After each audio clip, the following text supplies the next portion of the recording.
This video is 16.4. This will be finishing up chapter 16. Today we're talking about Newton's law of cooling and a little bit about solar energy. Now remember, we've already talked about this. Heat is going to transfer, and it always goes from the higher temperature to the lower temperature, but it will always transfer until the temperatures are equal.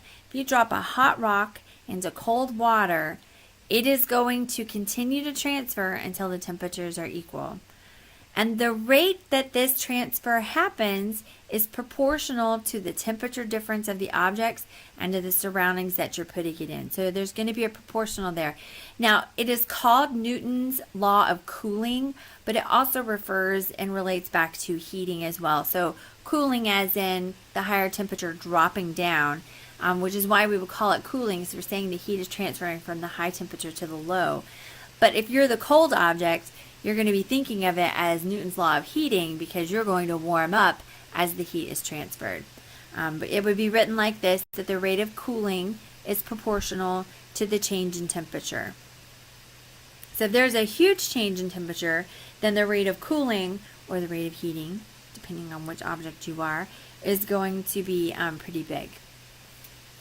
The other thing to keep in mind, this is a pretty neat thing that God did in our atmosphere in our universe, is the greenhouse effect.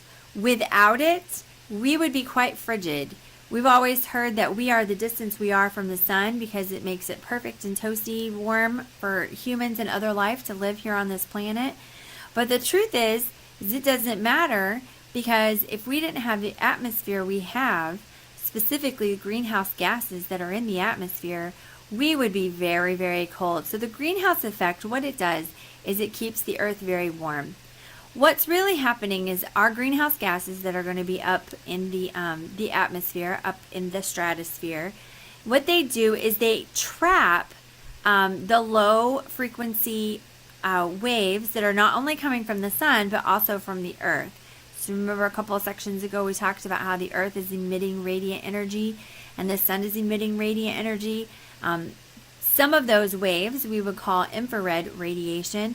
When they come in and they bounce off the earth from the sun, they get trapped in the atmosphere, and then that keeps the heat close to the earth.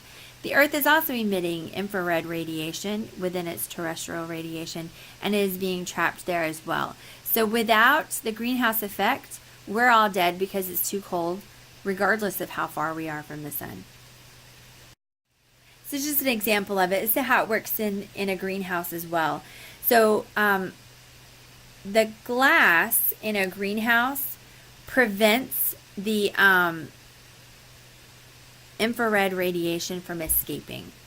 So it happens in your car too. You know, when you leave your windows up and it's bright and hot and sunny outside, the infrared radiation, the infrared wavelengths, can pass through the glass, but when they do, it makes them slow down, and when they slow down, they can't get back out again. So ultraviolet light can't pass through glass. Visible light can. It bounces through and back again, very easily bounces through glass. But the infrared can enter through the glass, that's why you get hot inside, but it slows down and it can't get away, it can't get out again. So same thing's happening with our atmosphere around the earth, keeping us nice and toasty and warm. Now the thing you've got to be careful about with your car is that it does heat up very, very quickly. So if you ever have a kid left in the car or a pet left in the car, it's pretty common if they're left in the car for a long time that they could die because it gets so hot. It heats up really, really quickly. And don't leave your chocolate in the car either. Chocolate will melt and then it will be inedible. It'll just be a sticky mess. Alright, so some things to know about solar power. On average, there is enough solar energy that is hitting an American roof to heat it and cool it for a year. There's way more power than would be necessary. So it would be ideal if we could all be capturing that solar power. There are a lot of homes, it's very trendy to have solar panels on your roof. There's some problems with that technology as far as being able to use it to really heat and cool your home for a year. So the technology is getting better. It's still very expensive to have those solar powered solar panels on your roof. They're also not very attractive, just in general. The what they do is they collect it, but then you need to be able to store that energy in some way before you distribute it. So it's getting better, but it's still not great yet. So a couple of methods that there are for distribution. You can have the external energy source to operate fans or pumps. So you can use the solar power to operate fans or pumps to distribute the power, to distribute the energy. And then the other way would be using a passive system for conduction, convection, or radiation. So an example of that would be using your solar power to heat the water specifically and allow that heated water to be what generates power. Some problems with large-scale solar power, reason why we don't use it in general for all our electrical needs. There's no energy source at night.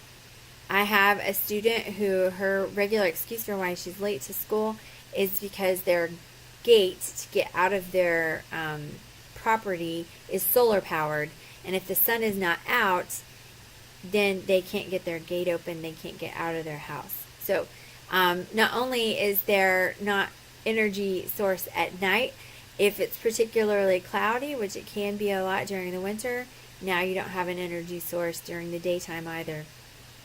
So a lot of times you would need a supplementary source, and the other reason is that you would need to have efficient energy storage so that when it is nighttime, so if it's nice and sunny during the daytime, being able to store that energy to be able to use it in the evening. Otherwise, we would all have to be back on the pre-technology, like pre-electrical system method of, rising when the sun rises and going to bed when the sun goes down because you can't do anything in the dark. There's also problems with variation in the weather. Cloud cover can inhibit collection, which is what my student was talking about, that she can't get out because the clouds are covering up the sun and the gate won't work.